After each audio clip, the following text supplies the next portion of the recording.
اعوذ باللہ من الشیطان الرجیم بسم اللہ الرحمن الرحیم۔ خواتین و حضرات السلام علیکم ورحمۃ اللہ وبرکاتہ و مغفرتہ۔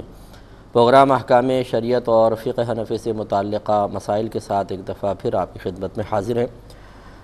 سوالات سے ہی آغاز کرتے ہیں۔ کسی نے کویسچن کیا تھا، پچھلے پروگرام کے کچھ کویسچنز رہتے تھے۔ ایک یہ سوال تھا کہ بعض اوقات شادی کے موقع پر مہر اسی وقت ادا کر دیا جاتا ہے، لیکن کچھ اضافی پیسے بھی لکھوائے جاتے ہیں کہ اگر طلاق دی تو اتنے پیسے جو ہیں وہ آپ کو دینے پڑیں گے، تو اس کا کیا شرعی حکم ہوتا ہے؟ دیکھیں، مسئلہ یہ ہوتا ہے کہ اگر نکاح میں اس طرح کی کوئی شرط لگائی جائے اور کوئی اقرار بھی کر لیتا ہے کہ ٹھیک ہے ایسا ہوگا، تو اس سے نکاح پہ کوئی فرق نہیں پڑتا، یعنی شرط کی وجہ سے نکاح میں کوئی فساد پیدا نہیں ہوتا۔ لیکن یہ شرط جو ہے، یہ سمجھ لیجئے ایک طرح کا وعدہ ہے، اور وعدہ پورا کرنے پر قانونی اعتبار سے ہمارے شریعت یہ کہتی ہے کہ قانونی اعتبار سے کوئی جبر نہیں ہے۔ جیسے مثال کے طور پہ اگر کوئی کسی سے وعدہ کرے، بعد میں وعدہ خلافی کر دے، اگر پہلا زمانہ ہوتا وہ شخص حاکم اسلام کے پاس جا کر کہتا ہے کہ اس نے وعدہ خلافی کی ہے، تو اس پر کوئی شرعاً سزا نہیں تھی۔ ہاں، اس کو زجر ہے، توبیخ ہے، ڈانٹ ٹپٹ ہے، شرم کا احساس دلایا جائے گا۔ اسی طریقے سے یہاں مسئلہ ہے کہ شرعاً تو مطلب اگر اس نے وعدہ کیا ہے تو وعدہ وفا کرنے پر جبر تو نہیں کیا جائے گا، لیکن چونکہ جب نکاح نامے میں کوئی چیز باقاعدہ لکھ دی جاتی ہے اور اس پہ دلہا اور گواہ وغیرہ سائن کر دیتے ہیں تو اس کی قانونی حیثیت بن جاتی ہے، تو اس لیے قانونی اعتبار سے اگر کوئی اس طرح لینا چاہے تو ان کو دینا پڑے گا، لیکن شریعت جو ہے وہ اس پہ جبر کا حکم نہیں دیتی کہ کوئی زبردستی نہیں کر سکتا۔ ہاں، یہ ضرور ہے کہ وہ جو اگر نہیں دے گا، وعدہ کیا ہے نہیں دے گا، تو بروز قیامت اس کو ضرور جواب دہ ہونا پڑے گا۔ اور ہمارا مشورہ یہ ہے کہ اس قسم کی کوئی بھی شرائط لگانا کہ جس سے ماحول میں بدمزگی پیدا ہو جائے، ابتدا میں ہی دلوں میں کچھ کینہ اور کدورت پیدا ہو جائے، یہ قطعاً غیر مناسب ہے۔ ہم بعض اوقات اس قسم کی شرائط لگا کر یہ سمجھتے ہیں کہ شاید ہم نے لڑکی کو تحفظ فراہم کر دیا، حالانکہ اس کا تحفظ خطرے میں ڈال دیتے ہیں کہ سامنے والوں کے دل میں ضد پیدا ہو جاتی ہے، چڑ جاتے ہیں کہ ہم بارات لے آئے ہیں، اس وقت ایسی شرائط لگا رہے ہیں تو یقینی سی باتیں ہم منع کریں گے تو ہمارے رشتہ داروں میں بھی جگ ہنسائی ہوگی وغیرہ وغیرہ۔ تو بعض لوگ مجبوری کے تحت لڑکی والوں کی ڈیمانڈ کمپلیٹ کر دیتے ہیں۔ بعض جگہ تو اکثر لڑکے والے ڈیمانڈ کرتے ہیں، لیکن لڑکی والے بھی کم نہیں ہیں۔ ہمارا تو بڑا تجربہ ہے ان چیزوں کا کہ اگر لڑکی خوبصورت ہے، پڑھی لکھی ہے، اور لڑکا خاص طور پہ لڑکی کی طرف زیادہ مائل ہے، تو وہ اس کو بھی کیش کرنے کی کوشش کرتے ہیں اور اپنے کچھ شرائط ایسی ڈال دیتے ہیں کہ جو لڑکے والوں پر بوجھ بنتی ہے۔ اس کے ماں باپ اپنے لڑکے کی فیور میں یا اس کی محبت سے مغلوب ہو کر مجبور ہو جاتے ہیں کہ ان شرائط کو پورا کریں، لیکن دلوں میں کینہ بیٹھ جاتا ہے۔ اس لیے مشورہ یہی ہے کہ اس قسم کی اضافی شرائط نہ لگائی جائیں تو بہت بہتر ہے۔ یہ کہتے ہیں کہ مردوں پر سونا حرام ہے، تو یہ جو شادی بیاہ یا منگنی میں اگر لڑکے کو کچھ سونے کی انگوٹھی پہنا دی جائے تو اس کا کیا شرعی حکم ہوگا؟ دیکھیں، ہمارے نبی کریم صلی اللہ علیہ وسلم ایک دفعہ ممبر اقدس پر جلوہ افروز ہوئے۔ آپ نے ایک ہاتھ میں سونا لیا، دوسرے ہاتھ میں ریشم لیا، اور واضح طور پہ فرمایا کہ یہ دونوں چیزیں میری امت کے مردوں پر دنیا میں حرام ہیں۔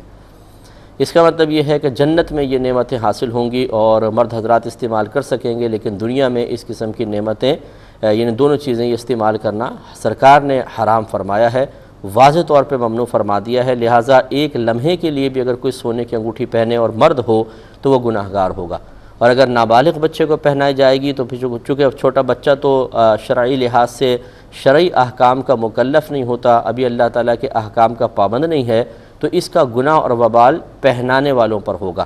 اس لیے ہماری گزارش ہے کہ اس طرح نہ پہنائے جائیں۔ چاندی کی انگوٹھی ایک رکھیں، جو ایک انگوٹھی ہو نگ والی ہو، 4.5 ماشا سے کم وزن کی ہو۔ 4.5 ماشا یعنی نگ چاہے کتنے ہی وزن کا ہو، حلقہ جو ہے اس کا وہ 4.5 ماشا سے زیادہ وزن کا نہ ہو، اور ایک وقت میں ایک ہی انگوٹھی ہونی چاہیے، یہ آپ کر سکتے ہیں۔ لیکن ہمارے ایک رواج پڑ گیا ہے جس سونے کی انگوٹھی پہنانی ہے، اس سے ذرا ایک ویلیو بنتی نظر آتی ہے۔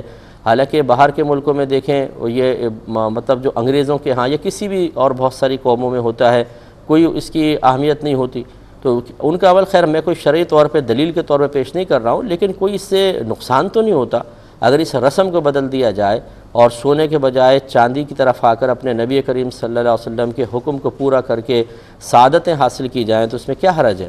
اس لیے تھوڑا سا اپنی سوچوں کو بدلنا ہوگا۔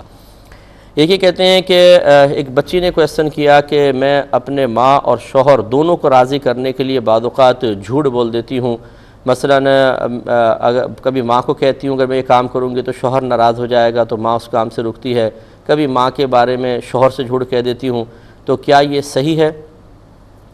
دیکھیں پہلی بات تو یہ کہ جب انسان جھوٹ کی عادت بنا لے اور چھوٹے چھوٹے مسائل پر جھوٹ کی عادت بنا لے تو یہی اس کے اندر بہت بڑی تباہی پیدا کرتی ہے۔ ماں جب جھوٹی ہوتی ہے تو پھر بیٹی کے اندر بھی جھوٹ سرایت کرتا ہے، بچوں کے اندر سرایت کر جاتا ہے، کیونکہ وہ بہت سے جھوٹوں پر، ماں کے جھوٹ پر مطلع ہو جاتے ہیں اور پھر وہ اسی ماں کے ساتھ چلاکیاں کرتے ہیں۔ تو ایک تو اپنی دوسرا یہ کہ اگر ان کا جھوٹ ظاہر ہو جائے، آپ کا جھوٹ شوہر پر، ماں پر، تو پھر آپ کا اعتماد متزلزل ہوگا، وہ لوگ کہیں گے ناقابل اعتماد جھوٹی عورت ہے۔ تو اپنے آپ کو اس طرح خطرے میں ڈالنا اور بچوں کے اندر یہ بری چیز منتقل کرنے کی نادانستہ طور پہ کوشش کرنا، دونوں ہی معیوب اور معتوب ہیں۔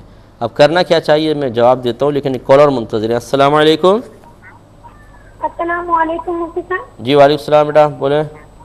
میرے 2-3 سوالات ہیں۔ پہلا سوال یہ ہے کہ اگر جیسے ایک شخص تھا، وہ خوشگوار موڈ ہی چل رہا تھا، مطلب کوئی تو غصے والا ماحول نہیں تھا، تو آپس میں دونوں میاں بیوی بات کر رہے تھے، تو ان کی جو شوہر ہے وہ تھوڑی سی ٹی وی دیکھنے کے خلاف ہے، تو انہوں نے مذاق میں مطلب ایسے خوشگوار موڈ میں کہا اپنی بیوی سے کہ اگر تم نے ٹی وی دیکھا تو آج کے بعد تمہارا اور میرا سب ختم، اس طرح کہا۔ کیا ختم؟ مطلب تمہارا اور میرا سب ختم، اس طرح سے بولا۔ ارے بھائی کیا ختم؟ وہ جو خاص لفظ ہے وہی، اچھا خاص سب لفظ نہیں ختم، بولا، ایسے ہی بولا جی۔ اور جی۔ اور ایک سوال یہ ہے کہ اگر کوئی جیسے کوئی ادارے کا کوئی ہیڈ ہے، کیا ان کے ماتحت بہت سارے لوگ کام کر رہے ہوں، جیسے ٹیچر وغیرہ ہے، ان کے پرنسپل ہے، تو اگر مسلمانوں کی جو عیدین ہوتی ہے ان پر وہ ان کو دعوت اور طور سے تحائف دیتی ہے یا مبارکباد دیتے ہیں ان کی شادی یا نکاح کے موقع پر، لیکن جو غیر مسلمین ہیں ان کو بھی ان کی شادی اور نکاح پر یا ان کی تہواروں پر مبارکباد دینا پھر ان کے لیے مجبوری بن جاتا ہے، وہ نہ دے تو پھر وہ مسلمانوں سے بدزن ہو جاتے ہیں، تو ان کو یا دوستوں کو کیا کہنا چاہیے؟ اور بولیں۔ اور اگلا کوشچن یہ ہے کہ اگر تو کوئی ادارہ ہے وہ کسی پر یتیموں کی کفالت کر رہا ہے، تو جب وہ بچے بڑے ہو جاتے ہیں تو ان کے تعلیم وغیرہ میں ان کے حقیقی والد کا نہ NIC وغیرہ کا پتہ ہوتا ہے نہ ان کے نام کا، تو پھر وہ جو ہے وہ کہتا ہے میرا نام لکھو اس کی جگہ پر، تو کیا کرے؟ وہ مجبور ہے بچہ، وہ اب کیا کرے؟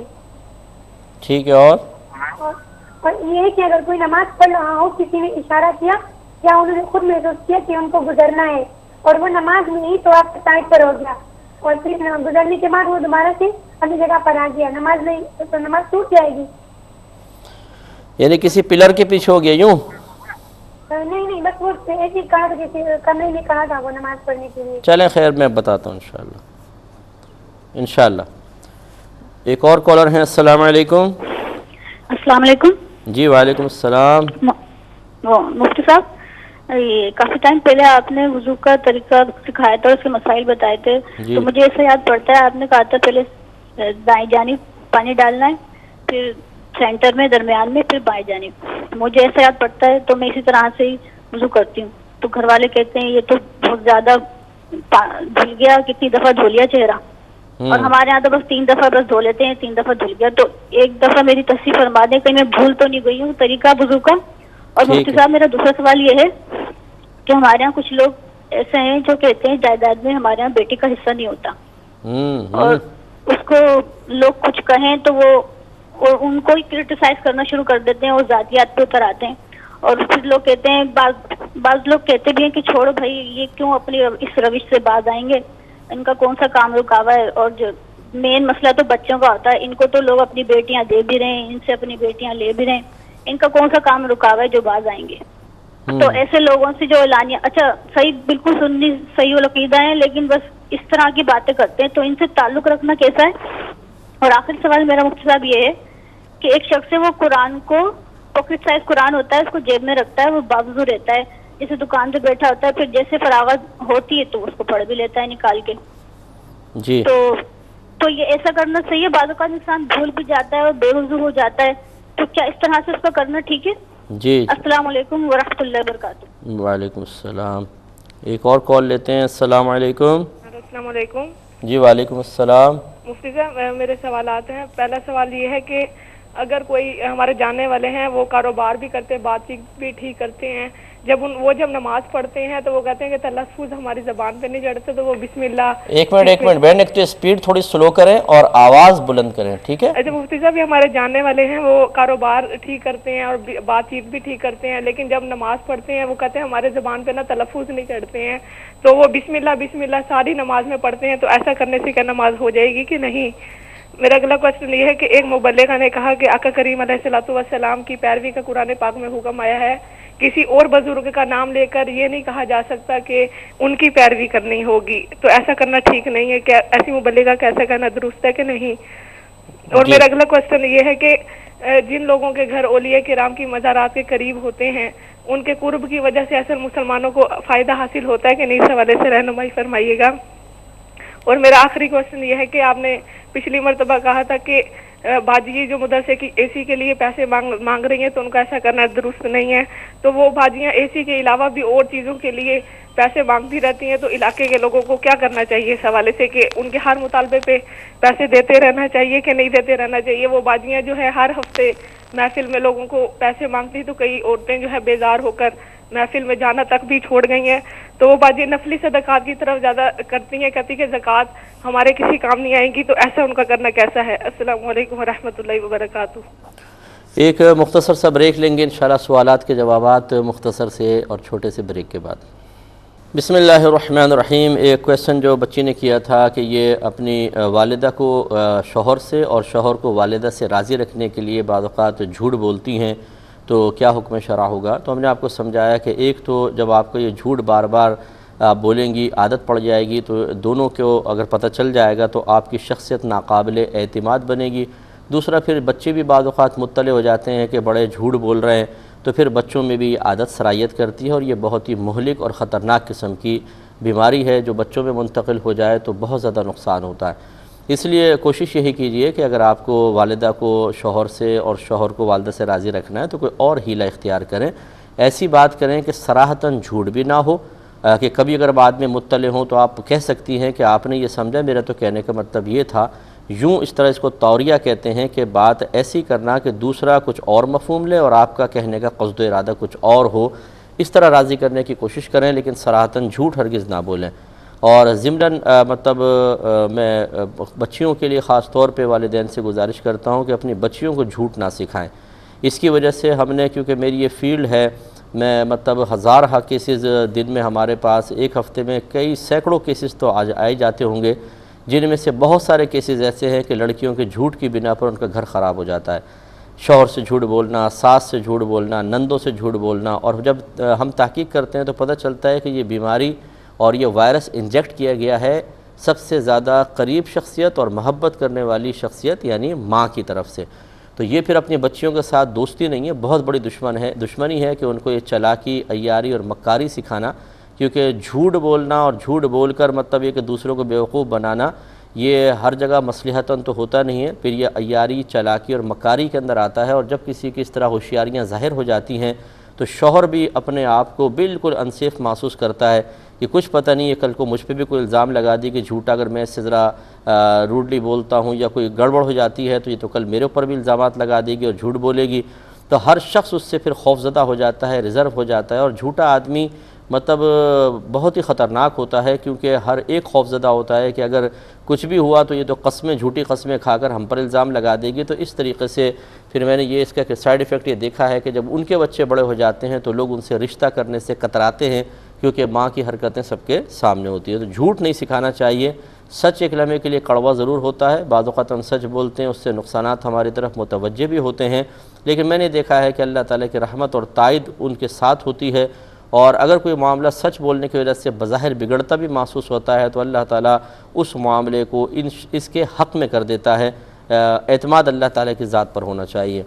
یہ کہتی ہیں کہ ہماری والدہ کافی عرصے سے بیمار ہیں, ہم ان کی تیمارداری کرتے ہیں, تو کبھی کبھی زبان سے تو نہیں کہتے لیکن دل میں شکوہ پیدا ہو جاتا ہے کہ کیا مسئلہ ہے. کبھی امی یوں کہتی ہیں, کبھی یوں, یہ کرنا پڑ رہا ہے, وہ کرنا پڑ رہا ہے, تو کیا حکم شرع ہوگا؟ دیکھیے صبر جو ہے یہ بہت ہی بڑی دولت ہے۔ اللہ تعالیٰ نے فرمایا ان اللہ مع الصابرین، بے شک اللہ تبارک و تعالیٰ کی رحمت، خصوصی رحمت صبر کرنے والوں کے ساتھ ہے۔ جب ہم کسی کی تیمارداری تسلسل سے کرتے ہیں تو یقینی سی بات ہے کہ اپنی بہت ساری مصروفیات کو چھوڑنا پڑتا ہے، توجہ کرنی پڑتی ہے، پاکی ناپاکی کے مسائل ہوتے ہیں، نفسانی خواہشات کو قربان کرنا پڑتا ہے، تو طبیعت پر ایک اثر تو آتا ہے فطری لحاظ سے، لیکن کمال انسانی یہی ہے کہ وہ اس کیفیت پر، ان فیلنگز پر قابو پائے۔ زبان سے ہم کچھ بولیں گے یہ مخلوق جانے گی، لیکن دل میں ہم کچھ سوچیں گے مخلوق تو مطلع نہیں، اللہ تبارک و تعالیٰ اس پر ضرور مطلع ہوتا ہے۔ آپ اگر تیمارداری اللہ کے لیے کر رہے ہیں، مخلوق کے لیے نہیں کر رہے ہیں، تو پھر زبان نہیں بلکہ قلب کی حفاظت بہت زیادہ ضروری ہے۔ تو صبر تو ہے ہی اسی چیز کا نام کہ جب آپ کے نفس کو کوئی چیز ناگوار گزرتی ہے تو وہ آپ کو ابھارتا ہے کہ آپ زبان سے شکوہ کریں، قلب سے شکوہ کریں، بیزاریت کا اظہار کریں، چیزوں کو اٹھا کے پٹخیں، غصے کا اظہار کریں، اور اس طرح آپ کا ثواب کم سے کم ہو جائے یا بالکل ضائع ہو جائے۔ تو اگر ہم نے اپنے نفس کو ان تمام امور سے روک لیا کہ نہ قلب میں شکوہ ہے، نہ زبان میں شکوہ ہے، نہ جھنجھلاہٹ کا اظہار ہے، تو یہ بہت بڑا کام ہے۔ یہ اسی لیے تو اللہ تبارک و تعالیٰ نے فرمایا کہ ان اللہ مع الصابرین، بے شک اللہ تعالیٰ صبر کرنے والوں کے ساتھ ہے، جس کو ہم یوں کہتے ہیں کہ یہاں اللہ تعالیٰ کے ساتھ ہونے کا مطلب اس کی خصوصی رحمتوں کا اس شخص کی طرف متوجہ ہونا ہے، اللہ تعالیٰ کی تائید غیبی کا اس کے ساتھ ہونا ہے۔ تو اس لیے ہماری گزارش یہ ہے کہ جب آپ محنت کر رہے ہیں، دل میں شکوہ کریں، زبان سے بڑبڑ کریں، چیزیں اٹھا کے پٹخیں، کچھ بھی کریں، تیمارداری تو آپ کو کرنی پڑے گی۔ یہ تو نہیں ہے کہ آپ کے دل میں شکوہ بیدار ہونے سے مشکل ہلکی ہو جائے گی، والدہ 2 دن سوتی رہیں گی، کوئی چیز ان کی بیماری غائب ہو جائے گی، تب تو میں مشورہ دیتا کہ تھوڑا بہت دل میں آپ شکوہ کر لیں۔ لیکن جب شکوہ نہ کریں تب بھی وہی کیفیات، شکوہ کریں تب بھی وہی کیفیات، تو پھر بہت بہتر نہیں کہ انسان اپنے ثواب کو ضائع ہونے سے بچانے کے لیے صبر کرے اور اللہ تبارک و تعالیٰ سے امید لگا کر رکھے کہ اللہ تعالیٰ اس کو بے شمار برکات سے نوازے گا۔ اس لیے ہماری گزارش ہے کہ آج سے پہلے جتنا شکوہ بیدار ہوا، اللہ تبارک و تعالیٰ کی بارگاہ میں توبہ کریں اور اپنی والدہ کی خوش دلی کے ساتھ خدمت کریں، یہ سوچ کر کہ اگر آپ ان کی جگہ ہوتی اور آپ کے بچے آپ کی خدمت کر رہے ہوتے تو آپ کس چیز کی توقع کرتی، وہی اسی طریقے سے آپ ان کے ساتھ رویہ اختیار کریں۔ پھر بھی اگر بتقاضائے بشریت نادانستہ طور پہ عدم توجہی کی بنا پر کبھی زبان سے یا قلب سے شکوہ بیدار ہو جائے اور آپ اس پر مطلع ہو جائیں تو پھر اللہ کی بارگاہ میں توبہ کر لیں، پھر اللہ تعالیٰ سے رجوع کر لیں، کوئی مسئلہ نہیں ہے۔ یہ ہوتا ہے کبھی کبھار آدمی توبہ کر لیتا ہے پھر ہو جاتا ہے، تو مایوس ہونے کی ضرورت نہیں، نہ یہ سمجھے کہ میرا کوئی باطن بڑا کمزور ہو گیا ہے کہ ہم تو اپنے اوپر قابو نہیں پا سکتے۔ یہ سب کے ساتھ ہوتا ہے کہ کبھی کبھار ایسا کوئی مطلب کمزور لمحہ ہوتا ہے کہ انسان تمام تر پختہ ارادوں کے باوجود غلط کام کی طرف بڑھ جاتا ہے، پھر توبہ کر لیں اور خدمت جاری رکھیں۔ آپ یقین کریں میری بات کا کہ آپ جنت کما رہی ہیں، آپ کو اتنے بڑے بڑے آخرت میں انعامات ملیں گے کہ آپ تصور بھی نہیں کر سکتے۔ تو صبر کے حصول کے لیے ایک بہترین مطلب سوچ و فکر بنانے کے لیے یہ بھی ایک اچھا طریقہ ہے کہ آپ ان انعامات پر غور و تفکر کریں جو اس خدمت کے جواب میں اللہ تعالیٰ نے آپ کے لیے تیار کر رکھے ہیں۔ ایک یہ پہلے چلیے کچھ آفر کویسچن سے وہ بعد میں لیتا ہوں، پہلے یہ لے لیتے ہیں جو بھی آئے ہیں۔ بچی نے پوچھا ہے کہ میاں بیوی آپس میں ایسی باتیں کر رہے تھے، نارمل موڈ تھا، تو اس نے کہا کہ شوہر نے کہا کہ اب اگر تم نے ٹی وی دیکھا تو تمہارا میرا سب ختم، تو کیا حکم شرع ہوگا؟ دیکھیں اس میں شوہر سے معلوم کیا جائے گا، اگر اس کی نیت طلاق کی تھی تو پھر تو طلاق واقع ہوگی، اور اگر وہ کہتا ہے کہ نہیں میری کوئی طلاق کی نیت نہیں تھی، ہم تو ویسی ہیں بات کر رہا تھا میں، اور طلاق کا تو میرے ذہن میں شائبہ وغیرہ بھی نہیں تھا، قسمیہ اس سے بیان لے لیں تاکہ دلوں میں بدگمانی پیدا نہ ہو، آگے وسوسے اور اس رشتے میں دراڑ پیدا نہ ہو، تو حلفیہ اس سے بیان لے لیں، وہ بیان دے دے، اس کے بعد کوئی بدگمانی کی ضرورت نہیں ہے۔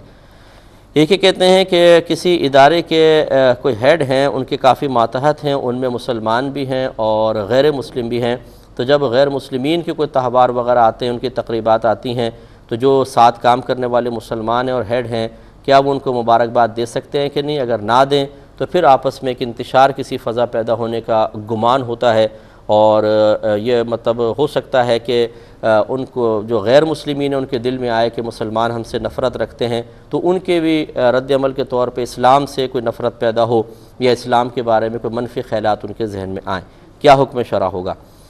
دیکھیں مسئلہ یہ ہے کہ اگر آپ باہر کے ملکوں میں چلے جائیں تو آج کل جو پورے دنیا میں اسلام یا مسلمانوں کے متعلق جو ایک غلط فہمی پیدا ہو چکی ہے، اس کا ایک عالمی سطح پر ہی ایک تقاضا ہے کہ مسلمان ایسا رویہ اختیار کر کے رکھے کہ کسی کو اسلام کے بارے میں یہ کہنے کی جرأت پیدا نہ ہو کہ یہ تنگ نظر مذہب ہے، یہ کسی اور کو برداشت نہیں کرتا ہے، مسلمان اپنے علاوہ سب سے نفرت رکھتے ہیں، انہیں حقارت کی نگاہ سے دیکھتے ہیں۔ اگر اس طرح کے معاملات پیدا ہوتے ہیں تو پھر آپ خود سمجھ سکتے ہیں کہ کتنے ہمارے بچے، ہماری خواتین جو باہر نکلتی ہیں وہ کتنے شدید خطروں میں ہوتی ہیں باہر کے ملکوں میں۔ اس فضا کو ختم کرنے کی ضرورت ہے کہ اسلام ایک امن کا مذہب ہے، اسلام پیار، محبت اور اتحاد و اتفاق سکھاتا ہے۔ ہمارا اسلام یہ نہیں کہتا کہ آپ کسی کو اس کے مذہب کی وجہ سے حقیر سمجھ کر منفی رویہ اس کے ساتھ اختیار کریں۔ تو اس کے کچھ معیار بنے ہوتے ہیں، وہ یہی ہوتے ہیں کہ اگر آپ مبارکباد نہیں دیں گے اس کا مطلب ہے آپ میں تنگ نظری ہے، آپ اگر کسی تقریب میں بعض اوقات شرکت نہیں کرتے تو ایسا مسئلہ ہوتا ہے۔ لیکن یہ ضرور ہے کہ اگر کوئی مذہبی تہوار ہوتے ہیں جن میں ہمارے مذہب اسلام کے بالکل خلاف تعلیمات، مثلا کفر یا شرک پر مشتمل وہ چیزیں ہیں، تو اس میں کوئی شریک نہیں ہو سکتا، اس کو دل سے پسند نہیں کر سکتا، کیونکہ وہ مطلب ہمارا مذہب اس بات کا تقاضا کرتا ہے کہ وہ عقائد ٹھیک نہیں ہوتے، تو اس لیے اس پہ اظہار خوشی کرنا، مبارکباد دینا مناسب نہیں۔ ہاں ویسے تقریبات میں صرف ولبلی زبانی طور پر جبکہ دل میں کسی بھی عمل کی پسندیدگی نہ ہو، آپ ظاہری طور پہ کسی کو خوش کرنے کے لیے مبارکباد دینا چاہیں تو دے سکتے ہیں، اور ایسے الفاظ سے دیں جو مطلب جن میں کوئی غلط مفہوم، غلط عقیدے کا تصور پیدا نہ ہو، اس سے اس طرح کی مبارکباد دینے میں کوئی حرج نہیں ہے۔ اور ظاہری برتاؤ ہر ایک کے ساتھ اچھا رکھنا اس وقت کی بھی ضرورت ہے، اور ہمارا مذہب اسلام بھی اس سے منع نہیں کرتا ہے۔ یہ کہتے ہیں کہ ادارہ ہے، یتیم خانہ ہے، اس میں جو بچے ہوتے ہیں جب بڑے ہو جاتے ہیں ان کا NIC بنتا ہے، تو پھر وہ ہیڈ جو ہیں وہ کہتے ہیں کہ میرا نام باپ کے خانے میں لکھوائیں، اور بچہ مجبور ہوتا ہے، وہ لکھوا دیتا ہے، تو کیا حکم شرع ہوگا؟ دیکھیں وہ ہیڈ شدید گناہگار ہوں گے اگر تو کوئی صحیح مصلحت اس میں ہو۔ جیسے میں بارہا آپ کو بتاتا ہوں کہ بعض اوقات ایسا ہوتا ہے کہ کسی کے بچے کو لے کے ہم پالتے ہیں، اب اصل باپ جو ہے وہ کہیں دور چلا جاتا ہے، اس کا مطلب اس سے کانٹیکٹ بھی بعض اوقات ختم ہو جاتا ہے، یا بہت دور ہے وہ آ نہیں سکتا ہے، اور کچھ ڈاکومنٹس ایسے ہوتے ہیں جن کو بنانے کے لیے باپ کے سائن چاہیے ہوتے ہیں۔ اب اگر اس اصل کا نام لکھوا دیا جائے تو بار بار اس کو بلانے کا پرابلم، یا کاغذات وہاں بھیجیں پھر وہاں سے آئیں، بڑے مسائل کا شکار ہو سکتا ہے انسان۔ تو ہم نے یہ بتایا کہ نسب اس کا معروف رکھیں کہ فلاں ہی اس کا باپ ہے، جو پوچھے وہی بتائیں، اور یہاں خانے میں جو پال رہا ہے اس کا نام صرف اس لیے رکھ سکتے ہیں تاکہ اس حرج اور مشکل سے نجات ملے، اصل ورنہ لیکن نسب نہیں بدل سکتے، اور نسب اس بچے کا اصل باپ سے ہی معروف رکھنا ہوگا۔ اگر اسی طرح کی کوئی مصلحت یہاں پر بھی ہے پھر تو ہیڈ اپنا نام لکھوا سکتا ہے، اور اگر ایسی کوئی مصلحت نہیں ہے تو پھر اصل باپ کا ہی نام لکھوانا ہوگا، ورنہ بچہ بھی گناہگار ہوگا بعض صورتوں میں، اور وہ ہیڈ صاحب بھی گناہگار ہوں گے۔ اور ہمارا مشورہ یہ ہوگا کہ بہتر ہے کہ اصل باپ کا نام لکھوائیں، کیونکہ آگے چل کے بہت سارے مسائل ہوتے ہیں قانونی اعتبار سے، نکاح وغیرہ کے اعتبار سے، تو بہتر ہے کہ اصل باپ کا نام لکھوایا جائے۔ یہ کہتے ہیں اگر کوئی شخص نماز پڑھ رہا تھا کہ اس کے سامنے سے گزرنے لگا تو وہ تھوڑا سا سائیڈ میں ہو گیا تاکہ اس کا میرے سامنے سے گزرنا لازم نہ آئے، اور جب وہ چلا گیا تو پھر وہ اپنی جگہ پر آ گیا، تو کیا اس طرح سائیڈ میں ہونے سے نماز فاسد ہو جائے گی کہ نہیں؟ دیکھیں یہ شریعت نے اس کی اجازت نہیں دی ہے، بلکہ اس کا حکم یہ ہے کہ آپ جب نماز پڑھ رہے ہیں کہ کوئی شخص گزرنے لگے تو سبحان اللہ زور سے کہیں تاکہ اس کو پتہ چل جائے کہ آپ نماز پڑھ رہے ہیں۔ یا یہ بھی کر سکتے ہیں کہ آپ ایک ہاتھ کم از کم جیسے نکلنے لگا ایک دم ایک ہاتھ آگے کر دیں تو وہ رک جائے، اور پھر آپ ہاتھ باندھ لیں وہ ہٹ جائے، تو یہ اس طرح کے طریقے اختیار کرنا چاہیے۔ لیکن یہ کہ سائیڈ میں ہو جانا پھر وہ نکل جائے پھر آپ آگے آ جائیں، اس طرح کے عمل کرنے کی حاجت نہیں ہے، کیونکہ متبادل شریعت نے اعمال بتائیں ان کو اختیار کرنا چاہیے۔ ایک یہ کہتے ہیں کہ آپ نے ایک دفعہ کوئی وضو کا طریقہ بتایا تھا، یہ چلے مختصر سا ہم بریک انشاءاللہ مختصر سا بریک لیں گے، ابھی یقین ہے کہ انشاءاللہ آپ ہمارا انتظار فرمائیں گے۔ الرحمن الرحیم، یہ بہن نے پوچھا کہ آپ نے کوئی وضو کا طریقہ ایسا بتایا کہ پہلے سیدھی طرف پانی ڈالیں پھر الٹی طرف ڈالیں پھر درمیان میں ڈالیں، اور میں ایسے ہی کرتی ہوں تو گھر والے کہتے ہیں تو تم بہت زیادہ پانی ڈال لیتی ہو۔ دیکھیں تھوڑا سمجھنے میں آپ کو پرابلم ہوئی ہوگی، میں نے آپ کو سمجھایا کہ اصل میں اللہ تعالیٰ نے قرآن عظیم میں وضو کے فرائض ذکر کرتے ہوئے دو الفاظ استعمال فرمائے، فَاغْسِلُوا وُجُوهَكُمْ اور وَامْسَحُوا بِرُؤُوسِكُمْ، تو یعنی مسح اور غسل کا حکم ہے۔ غسل کا مطلب ہوتا ہے دھونا، مسح کا مطلب ہوتا ہے تری کا خشک جگہ پر پہنچانا۔ دھونے کی تعریف فقہ نے لکھی ہے کہ کم از کم 2 بوند پانی اگر کھال پر بہہ جائیں، 2 بوند، تو یہ دھونا کہلاتا ہے۔ گویا کہ اگر آپ نے ایک دفعہ پانی ڈالا مثال کے طور پر اور ہر جسم کے سر کے چہرے کے حصے پر سے 2 بوند پانی بہہ گیا تو سمجھ لیں یہ ایک دفعہ چہرہ دھلنا ہوا.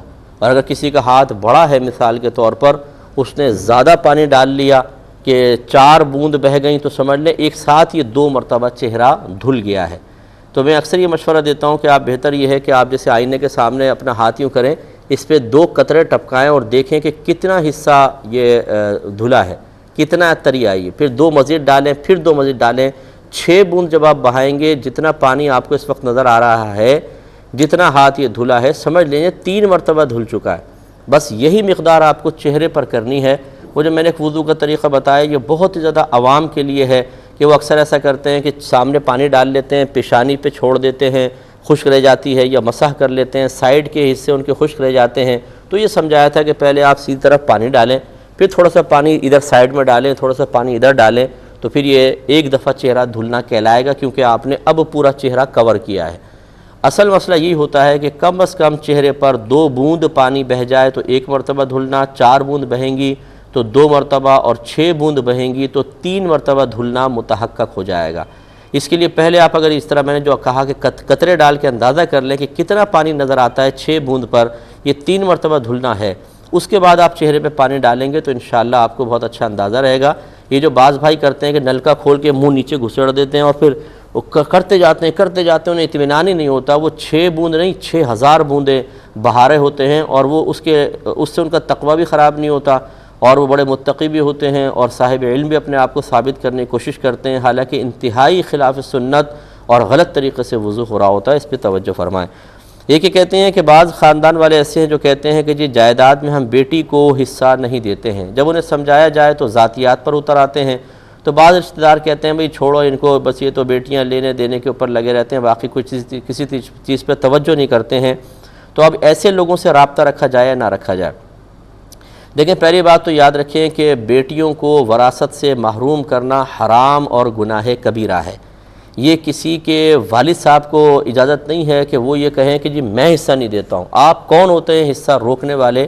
اللہ تبارک و تعالیٰ نے بیٹیوں کا حصہ قرآن میں مقرر کیا ہے. للذکر مثل حظ الانثیین، اللہ تعالیٰ فرماتا ہے کہ لڑکے کے لیے 2 لڑکیوں کے برابر حصہ ہے.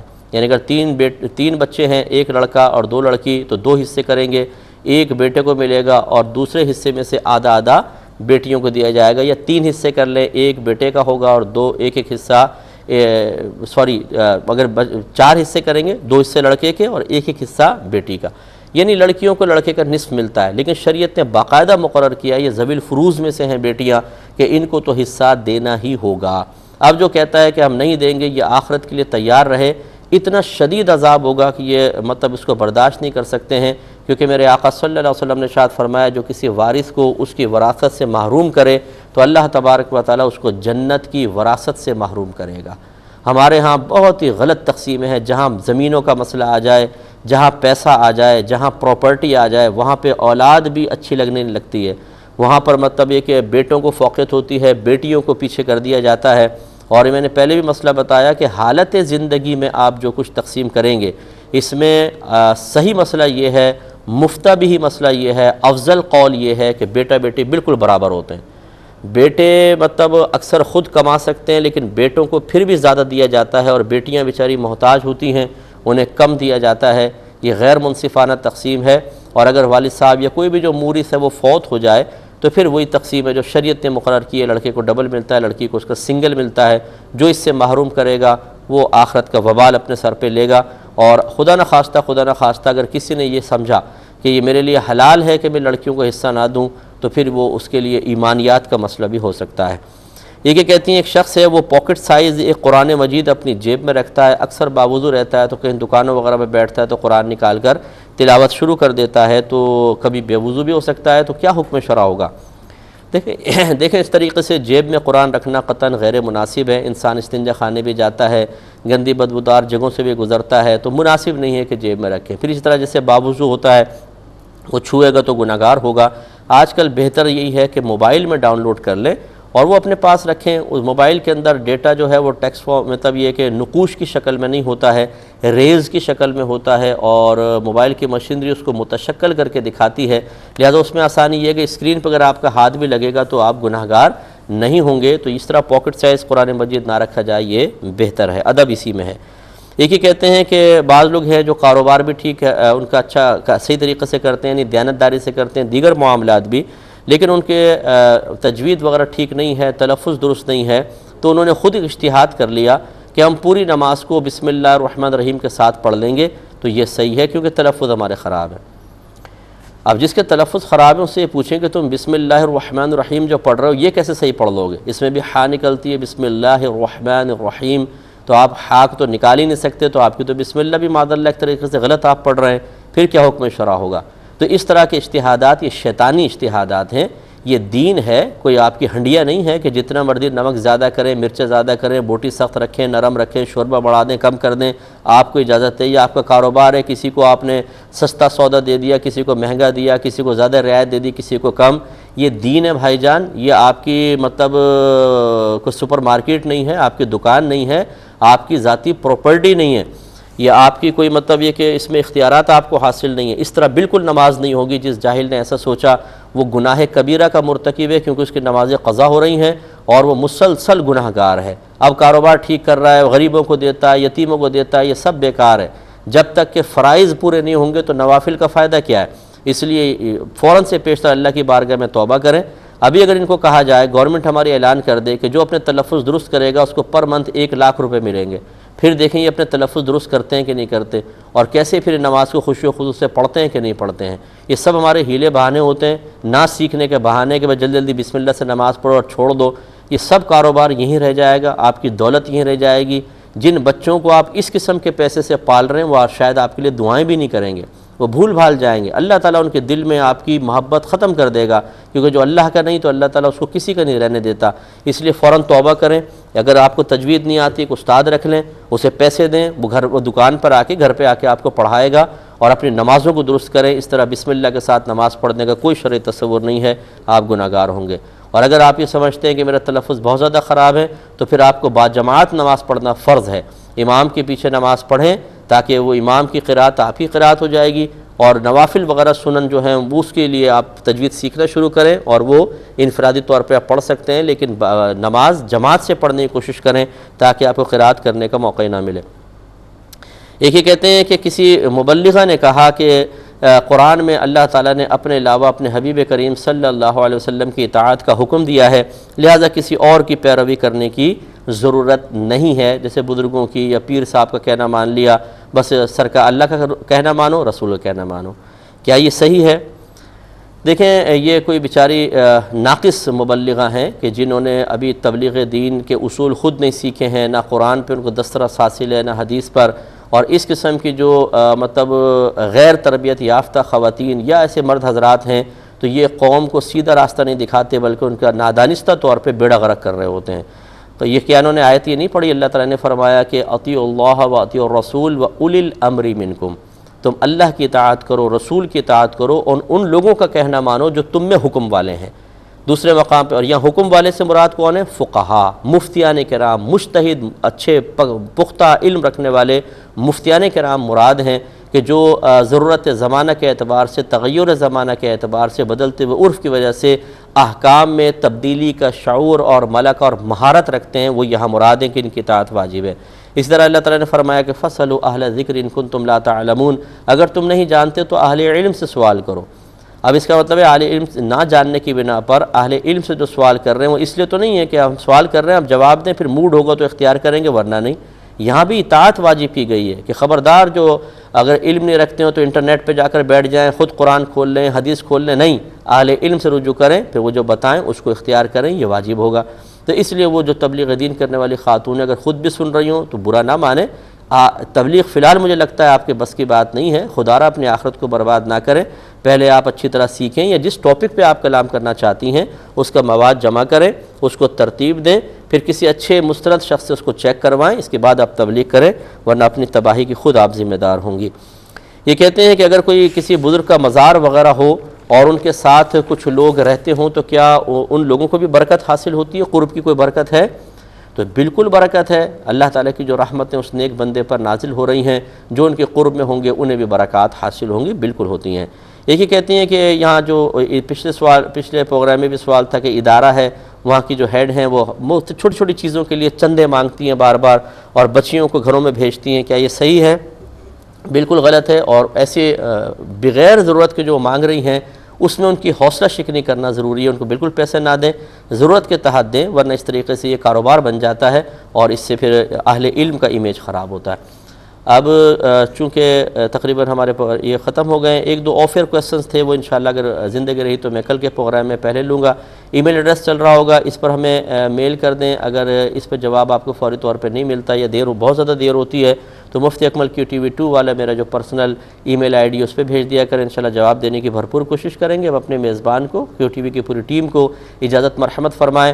آپ ہمارے لیے دعا کیجئے، ہم آپ کے لیے دعا گو ہیں کہ اللہ تعالیٰ آپ کے اولاد کو نیک پرہیزگار متقی بنائے، اور اگر کسی گھر میں جوان بہنیں بچیاں موجود ہیں تو اللہ تعالیٰ ان کے اچھے رشتے دلوائے، آمین۔ وآخر دعوانا ان الحمدللہ رب العالمین۔